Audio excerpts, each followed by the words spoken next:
I'm Polly Bath. I speak in schools throughout the country, helping to manage and change difficult classroom behavior that interrupts instruction. Today, I'm going to answer one of your questions. I'm challenged by the tone, attitude, and entitlement of some of my students. One week, I feel like I'm successfully managing it all. Then the next week, I dream of changing careers. Can you help?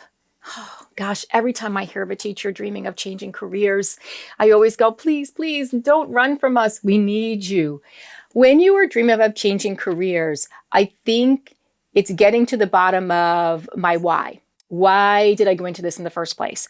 All of us that are super passionate about teaching, we get really frustrated when we're not successful. So I want to bring you back to a little quote or a little excerpt from a book that I read a long time ago. The book was titled Teach Like Your Hair's on Fire.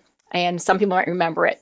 And one of the little excerpts in that book was talking to teachers right out of the gate and saying something like, gosh, guess what, people? Here's teaching. It's the easiest thing you can possibly do. The best gig in the world. You teach, 6 hours a day. Bear with me. You get the summers off. You get vacation times built in throughout the year. They give you a curriculum. They give you materials. They even tell you how to teach it.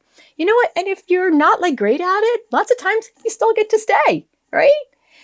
But here's the thing.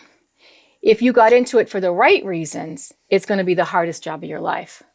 And it is one of the hardest jobs and one of the best gigs of your life. Always kind of rewind as to why you got into it in the first place. And if you can just hang on to that, you can get through this. Are kids acting more entitled? Do they have kind of a attitude? Absolutely, hands down. And we're seeing that, throughout all of our schools. But don't lose sight of what you signed up for, because you'll get through that. And those kids will appreciate it. And you will see the results of what you've done maybe 10, 15 years down the line. That's what the kids will remember. In the moment, they're copping an attitude. In the future, they're remembering you for sticking with them. Don't forget to like, subscribe, hit the bell for notifications, watch these videos, and if you've got questions for future videos, include them in the comments below.